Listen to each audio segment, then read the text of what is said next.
სადაც მეგონა რომ სიმშვიდე ვიპოვე, ხალატი დაიბადა. მე დედა ვარ, მაგრამ დედობა ყოველთვის სიხარული არ არის. ზოგჯერ ეს ტკივილია, უსასრულო მსხვერპლი, გაუთავებელი ბრძოლა და ბოლოს ხალატი, რომელიც ყველაზე მეტად გტკივა. მე ჩემი შვილები დავტოვე და თავი მოვწყვიტე საკუთარ გულს და წავედი სადღაც შორს, უცხო მიწაზე, სადაც ჩემი სახელი არავის გაუგონია. პირველი დღეები, ღამეები, განუწყვეტელი ტირილი, უცხო სახლის კედლები. საწოლზე ვიწექი და მათ ფოტოებს დავყურებდი. ჩემი პატარა შვილები, როგორ უნდა დამეტოვებინა, როგორ უნდა მექნა ეს მათთვის. მაგრამ სხვა გზა არ მქონდა. ცხოვრება მკაცრია. მე მათთვის ვიბრძოდი, ვიტანდი ყველაფერს, დამცირებას, ჩურჩულს, ზურგს უკან, ცივ და ცინიკურ მზერებს. ვმუშაობდი დღეღამეს გაუჩერებლად ერთ ოჯახში. ფანჯრებიდან გაპარული მზერით ვუყურებდი ბავშვებს, რომლებიც ჩემებს მახსენებდა. დედა, როდის ჩამოხვალ? მეკითხებოდნენ ტელეფონით. ხმა მიკანკალებდა. ვერ ვეუბნებოდი, რომ ვერც წელს და ვერც მომავალ წელს ვერ ჩამოვიდოდი. ფული ჯერ კიდევ არ მყოფნიდა. წლები გავიდა.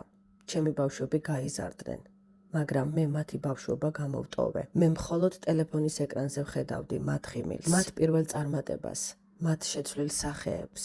და ვგრძნობდი, როგორ მყარავდა წლები მათგან. და შემდეგ, ამდენი ტანჯვის შემდეგ, ბოლოს მეც ვიპოვე ადამიანი, ვინც თითქოს გამიგო. კაცი, რომელმაც პირველად მკითხა, შენ რა გინდა? პირველად ვიგრძენი, რომ მარტო აღარ ვიყავი. ჩემი შვილებიც ჩამოდიოდნენ, გაიცნეს. ყველაფერი თითქოს დაალაგდა, თითქოს გავიმარჯვე. მაგრამ ბედისწერამ ისევ დამცინა.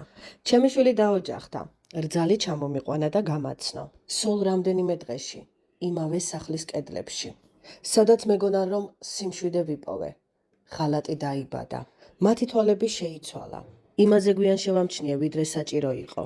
ერთი ღამე და დილით აღარ დამხვდნენ. ისინი წავიდნენ. ჩემმა რძალმა და ჩემმა ქმარმა ერთად დამტოვეს. მე და ჩემი შვილი ვიდექით ერთად და ვერ ხვდებოდით ეს რა ხდებოდა. ჩემი სხეული მე არ მემორჩილებოდა. ჩემი გონება ყვიროდა, მაგრამ ხმას ვერ ვიღებდი. როგორ შეიძლება? ნუ თუ ცხოვრებამ ასე უნდა დამცინოს? ყველაფერი დავთმე ჩემი შვილებისთვის და რა მივიღე?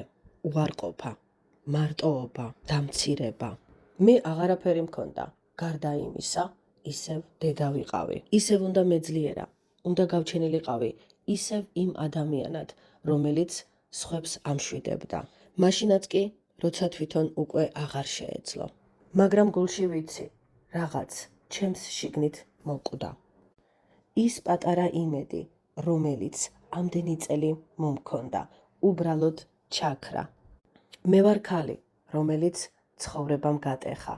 მე ვარ დედა, რომელიც ჯერ კიდევ დგას.